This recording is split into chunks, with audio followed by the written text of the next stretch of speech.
اعوذ باللہ من الشیطان الرجیم، بسم اللہ الرحمن الرحیم۔ آج ہم لوگ نیکسٹ پروفٹ کی جو سٹوری دیکھیں گے وہ ہے ادریس علیہ السلام۔ ٹھیک ہے، ادریس علیہ السلام آدم علیہ السلام کے ٹائم پر ہی پیدا ہوئے تھے۔ کچھ اسکالرز بولتے ہیں کہ جب آدم علیہ السلام اراؤنڈ 800 to 840 50 ایئرس کچھ تھے جب ادریس علیہ السلام کا پیدائش ہوئی ہے۔ ٹھیک ہے، ادریس علیہ السلام وہ نبی تھے جن کو اللہ تعالیٰ نے پین سے لکھنے کے لیے بتایا گیا تھا۔ ٹھیک ہے، وہ فرسٹ مین تھے جنہوں نے پین سے لکھا تھا۔ ٹھیک ہے، اللہ تعالیٰ نے ادریس علیہ السلام کو پین سے لکھنا سکھا دیا تھا۔ اسکالرز بتاتے ہیں کہ ادریس علیہ السلام جو تھے وہ ایک بہت ہی اچھے نیک انسان تھے اور بہت کوائٹ تھے اور بہت کم بات کرتے تھے، اور اللہ تعالیٰ کی وحدانیت کے بارے میں لوگوں کو اللہ تعالیٰ کے بارے میں بتاتے تھے۔ ٹھیک ہے، ابھی ہم لوگ دیکھیں گے کہ ادریس علیہ السلام کا جو ذکر ہے اللہ تعالیٰ نے قرآن میں 2 بار منشن کیے ہیں۔ ٹھیک ہے، ادریس علیہ السلام کا جو ذکر ہے قرآن میں کتنی بار منشنڈ ہے؟ 2 بار۔ ایک ہے سورہ مریم اور دوسرا جو ہے سورہ الانبیاء۔ ٹھیک ہے، 2 اس میں ادریس علیہ السلام کا ذکر آیا ہوا ہے۔ اللہ تعالیٰ سورہ انبیاء میں اللہ تعالیٰ فرماتے ہیں کہ اسماعیل علیہ السلام، ادریس علیہ السلام اور ذوالکفل جو علیہ السلام جو تھے وہ بہت ہی صبر کرنے والوں میں سے تھے۔ کیا بول رہا اللہ تعالیٰ؟ یہ جو تینوں بھی پروفٹ جو تھے تینوں بھی بہت ہی صبر والے نبی تھے، صبر والے پروفٹس تھے۔ ٹھیک ہے، اللہ تعالیٰ فرماتا ہے کل من الصابرین، یہ تینوں جو پروفٹس تھے ان کو تینوں کو بہت صبر کرنے والے پروفٹس میں سے بتایا گیا ہے۔ اللہ تعالیٰ سورہ مریم میں ورس نمبر 56 میں بتاتے ہیں کہ وہ ایک سچے نبی تھے۔ ٹھیک ہے، اس کے بعد اللہ تعالیٰ سورہ ورس نمبر 57 میں اللہ تعالیٰ بتاتے ہیں کہ ہم نے ادریس علیہ السلام کو ہم نے بلند مقام پر اٹھا لیا۔ کیا فرما رہے ہیں اللہ تعالیٰ؟ کہ ہم نے ان کو بلند مقام پر اٹھا لیا۔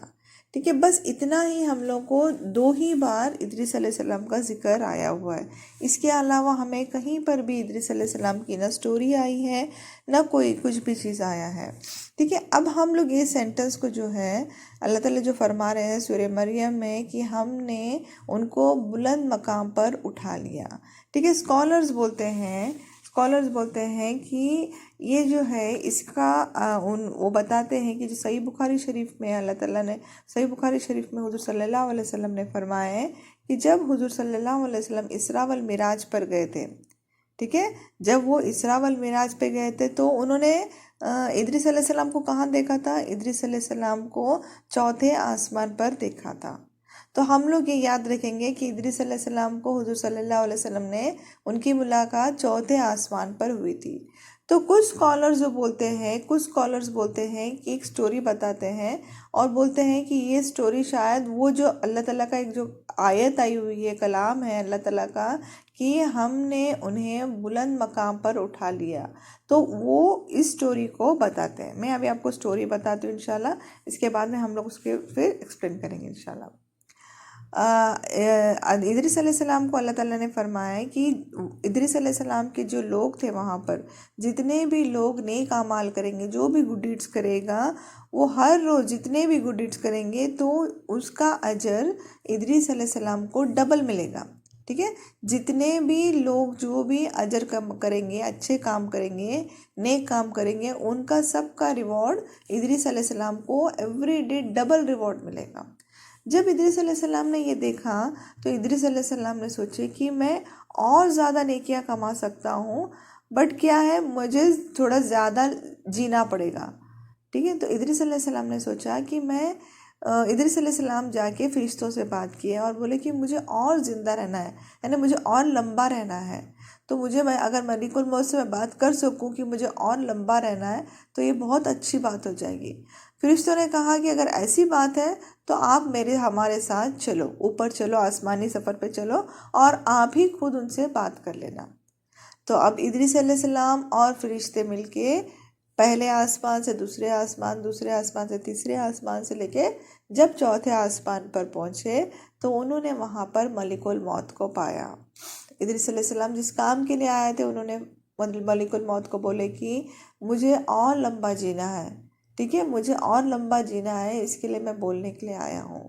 اور ملک الموت ان کو بولنے لگے کہ ملک الموت نے فرمایا کہ مجھے اللہ تعالیٰ کا حکم آیا ہے، اللہ تعالیٰ کی طرف سے مجھے حکم آیا ہے کہ آج تمہاری روح قبض کرنا ہے، ٹھیک ہے۔ اب جب ملک الموت نے فرمایا کہ جب اللہ تعالیٰ نے مجھے حکم دے دیا تھا کہ تمہاری جو روح جو ہے چوتھے آسمان پر لینا ہے، تو میں بس یہ سوچ رہا تھا کہ میں کس طریقے سے وہ لے سکتا ہوں، کیونکہ ایک انسان جو زمین پہ رہتا ہے اس کو آسمان پہ کیسے لیا جاتا ہے؟ یہ سب کچھ اللہ تعالیٰ کا پلان تھا، ٹھیک ہے، یہ سب کچھ اللہ تعالیٰ کا پلان تھا، اور چوتھے آسمان پر ادریس علیہ السلام کی روح لی گئی۔ بس اتنی ہی سٹوری ہے ادریس علیہ السلام کی۔ اب میں آپ لوگوں کو کلیئر کر دوں کہ آپ میرے سے پوچھیں گے کہ ادریس علیہ السلام کی یہ سٹوری کہاں سے آ رہی ہے۔ یہ ادریس علیہ السلام کی جو سٹوری ہے یہ کہیں پر بھی ہمیں قرآن میں یا کوئی حدیثوں میں سے ملتی نہیں ہے۔ یہ جو ہسٹورینس ہے، ٹھیک ہے، جو پہلے کی جو ہسٹورینس تھے ان کی جو ہسٹری پڑھیں گے تو وہ وہاں سے لنک لگا رہے ہیں، ٹھیک ہے۔ کچھ اسکالرز بولتے ہیں یہ سٹوری اگر ہم لوگ پڑھتے ہیں تو اور وہ جو آیت آئی ہوئی ہے کہ ہم نے انہیں بلند مقام پر اٹھا لیا، تو ہو سکتا ہے یہ سٹوری اس کے ساتھ میچ کرے، ٹھیک ہے۔ یہ میں آپ کو کہیں پر بھی نہیں، میں جسٹ آپ کو ایک انڈرسٹینڈنگ کے لیے یہ سٹوری بتا رہی ہوں۔ یہ اللہ بہتر جانتا ہے یہ سٹوری حقیقت ہے یا نہیں ہے، بٹ اپنے جسٹ سمجھنے کے لیے، ٹھیک ہے، ہم لوگوں کو جسٹ ایک سمجھنے کے لیے، کیونکہ ہم لوگ اب پراپر سٹوریز میں جا رہے ہیں تو ہم لوگ کو کچھ سمجھنا بہت ضروری ہے، تو اس سمجھنے کے لیے میں نے آپ کو بتا رہی ہوں، ٹھیک ہے۔ ادریس علیہ السلام کی بس یہ سٹوری یہیں پہ ختم ہوتی ہے، اوکے۔ اس کے بعد انشاءاللہ ادریس علیہ السلام کے بعد بہت سالوں کے بعد دوسرے نبی آئے، انشاءاللہ اس کے بارے میں پھر ہم لوگ نیکسٹ ٹائم انشاءاللہ دیکھتے ہیں۔